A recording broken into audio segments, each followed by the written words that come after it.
In the darkest corners of history, some stories are not whispered, but screamed. They tell of rulers who were not merely cruel, but who became voids of humanity, consuming everything around them. And in the blood-soaked annals of the forgotten kingdoms, one name stands alone. A king whose madness led him to believe that immortality could be found in the veins of his enemies. They say his chambers forever smelled of iron and fear, a testament to the man who bathed in death itself. This is the story of that king. It begins not with a monster, but with a man full of promise, a ruler destined for greatness. His kingdom, Aethelgard, was a jewel of the known world, a land of sun-drenched fields and towering silver mountains. He was King Valerius, and in his youth, his ambition was the engine that drove his kingdom forward. He built grand libraries, fortified the borders, and his people prospered. But a seed of darkness lay dormant within him, a paranoia that watered itself with every success. He saw rivals in the shadows of his own court, and assassins behind the smiles of his allies. This is not the story of how a good man fell, but how the cracks in a great man's soul were pried open until a monster crawled out. We will journey into the heart of his descending madness, into the echoing halls where sanity bled away, and explore how a king's quest for eternal life became a kingdom's living nightmare. In the beginning, King Valerius was the very picture of a virtuous monarch. He was celebrated for his sharp mind and his unwavering devotion to Aethelgard. His marriage to Queen Alara was seen as a symbol of the kingdom's golden age, a union of strength and grace. The court was vibrant, filled with poets, scholars, and strategists. Valerius moved among them with an easy confidence, his decrees wise, his judgments fair. But even then, those closest to him noticed a certain intensity in his eyes, a hunger for control that went beyond the duties of a king. He didn't just want to rule, he wanted to master fate itself. He saw the world as a grand game of strategy, and he was determined to be the player who could never lose. The first tremor that shook his world came on a moonless night. An arrow meant for his heart struck the stone pillar beside his balcony instead. The would-be assassin was never found, vanishing into the darkness like a phantom. For another king, this might have been a sobering reminder of his mortality. For Valerius, it was a declaration of war against an invisible enemy. The incident unlocked something terrible within him.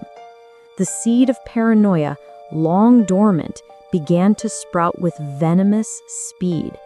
He trusted no one. The friendly smiles of his courtiers now seemed like masks, hiding daggers. Every whispered conversation in the hallways sounded like a plot against his life.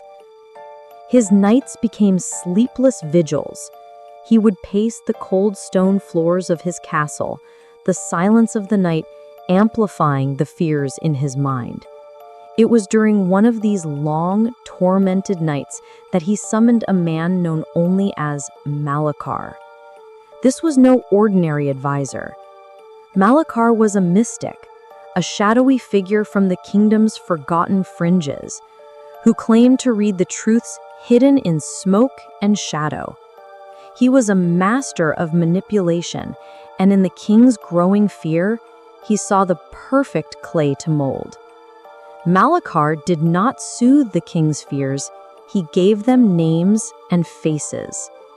He spoke of ancient curses, of rival houses plotting in secret, of a prophecy that Valerius was destined to be betrayed by those he held most dear.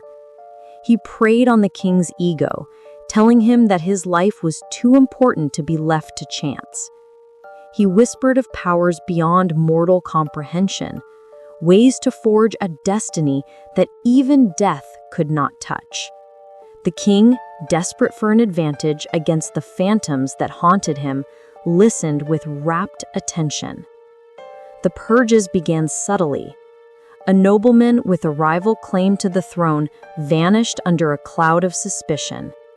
A general who questioned a risky military strategy was retired under a cloud of suspicion. These were explained away as necessary acts to secure the realm.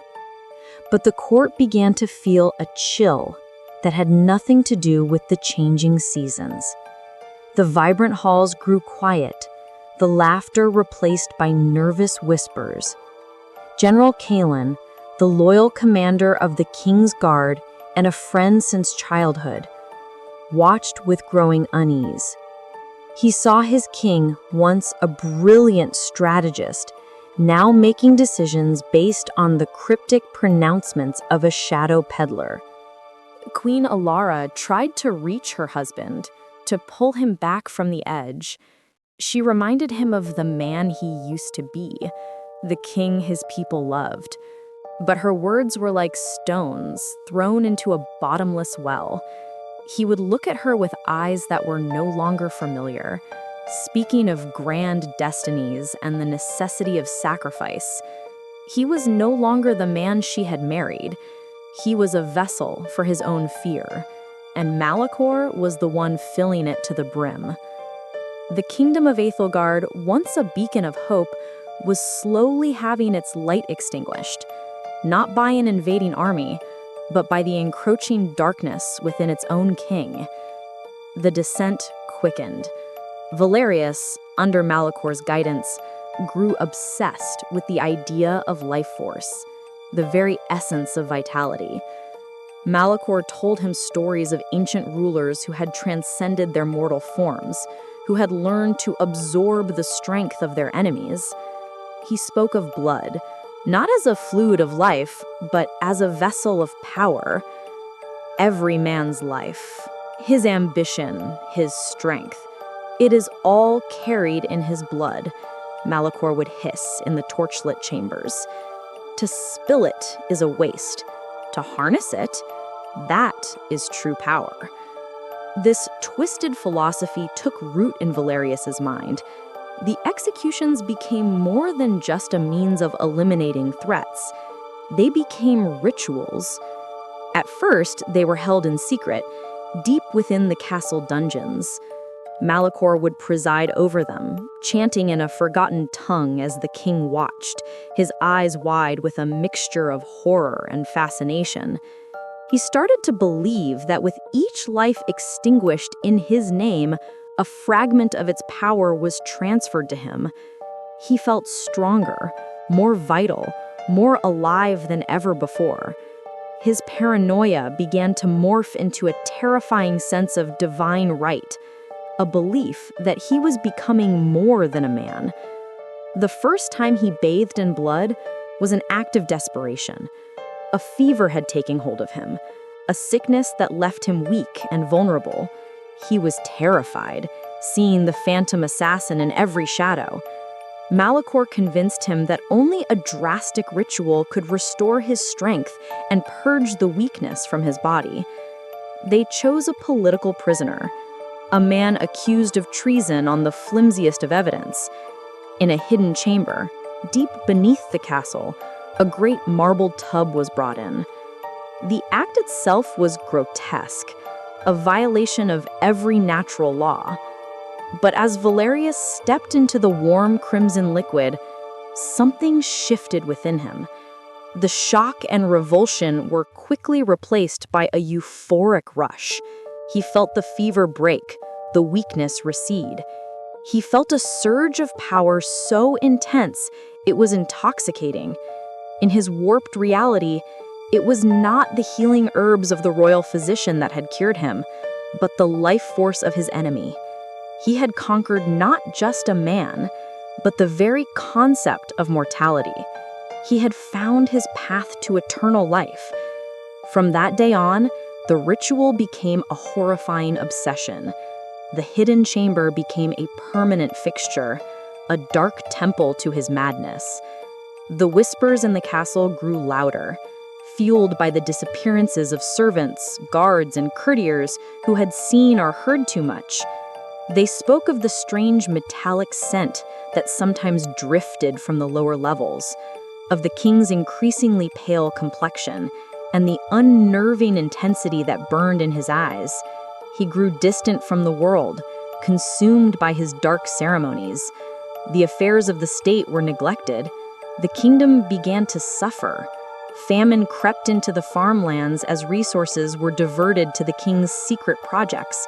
The people, once prosperous, now starved and lived in fear. Queen Alara was horrified. The man she loved was gone, replaced by a ghoul who wore his face.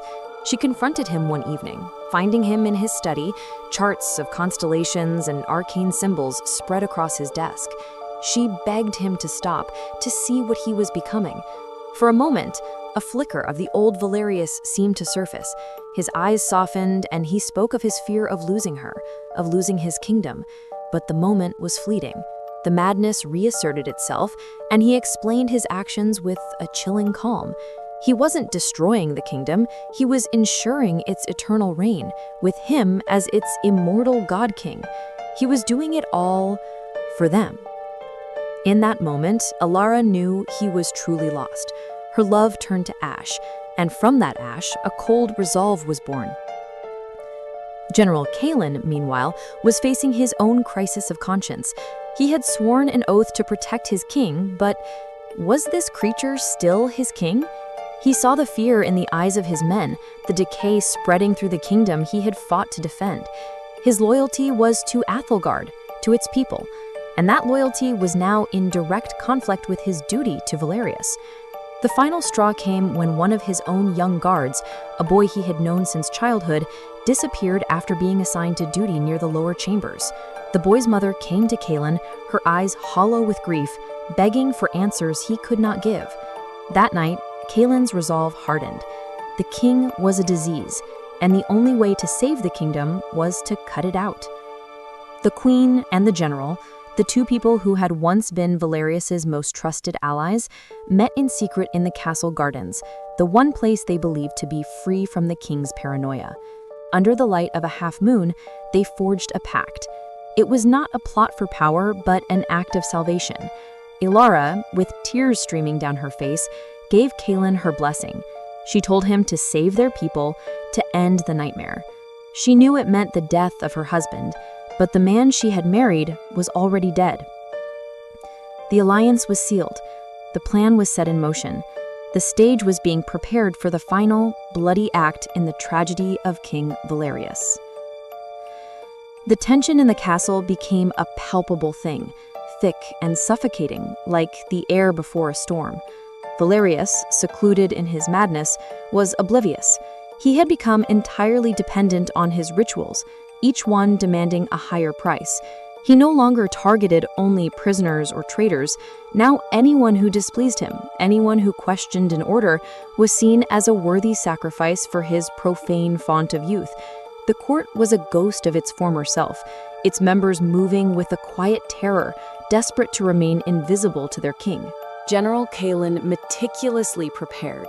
He gathered a small, elite group of his most trusted guards, men whose families had suffered under the king's reign, men who would follow him into the depths of hell itself. They moved with absolute secrecy, their plans communicated in silent gestures and coded messages. Queen Alara played her part, creating a diversion by announcing a grand feast in the main hall, an event designed to draw the attention of the few courtiers still loyal to Valerius, and to ensure the path to the lower chambers was clear. It was a feast of ghosts, a hollow celebration masking the grim reality unfolding below. The night of the coup was cold and starless. As the false merriment echoed from the great hall, Kalin and his men descended into the belly of the castle. The air grew colder, thicker, and the foul, coppery smell of old blood assaulted their senses. They moved through corridors that had once been wine cellars and storage rooms, now transformed into a labyrinth of dread. Torches cast long, dancing shadows on the stone walls, which seemed to weep with condensation. They reached the heavy iron door of the ritual chamber. There were no guards. In his arrogance, Valerius believed himself untouchable in his sanctuary. Kaelin took a deep breath, steeling himself for what he was about to do, and gave the signal. The door was rammed open, its hinges screaming in protest. The scene within was a vision from a nightmare. The vast chamber was lit by dozens of black candles, their flickering light reflecting off the damp stone.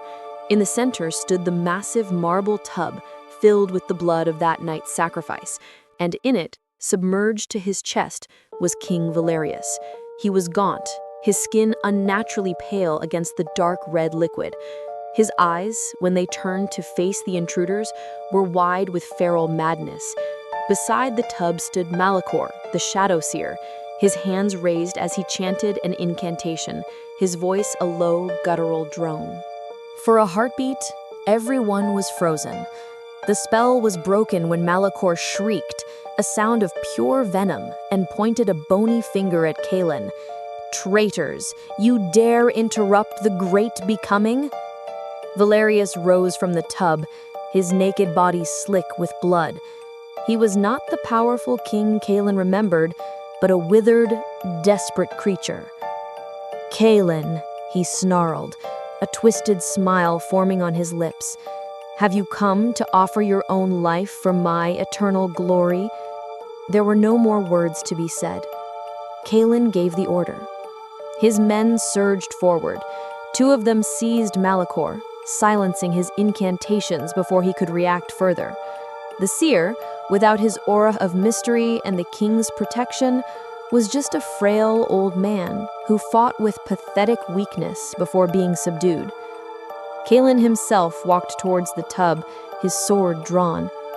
Valerius lunged at him, not with the skill of a trained warrior, but with the clumsy, brute force of a cornered animal.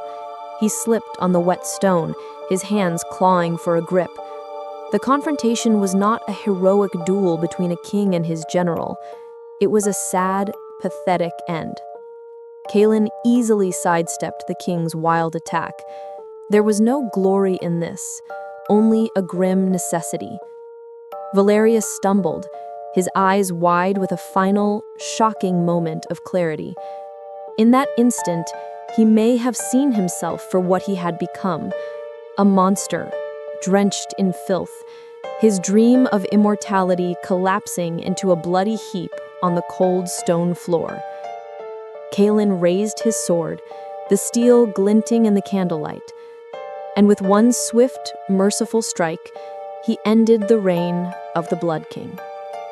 The silence that followed was heavier than any sound. The nightmare was over. In the aftermath, a heavy quiet fell over the kingdom of Aethelgard. The story of King Valerius's madness was told in hushed, horrified tones. The ritual chamber was sealed, the marble tub shattered into 1,000 pieces, and the very stones were cleansed with fire, as if to burn away the stain of what had transpired. Queen Elara, with General Kaelin by her side, took control of the realm, slowly and painstakingly guiding it back towards the light. They rebuilt what was broken, but some scars could never fade. Valerius was not remembered as the brilliant ruler he once was, but as a cautionary tale, a grim lesson in how the fear of death can lead a man to embrace a monstrous existence. The throne remained, a symbol of power and duty, but for generations it would forever cast a shadow shaped like a monster, a permanent reminder of the king who bathed in blood. If you are captivated by this dark chapter of history, consider subscribing to our channel for more tales hidden in the shadows of the past.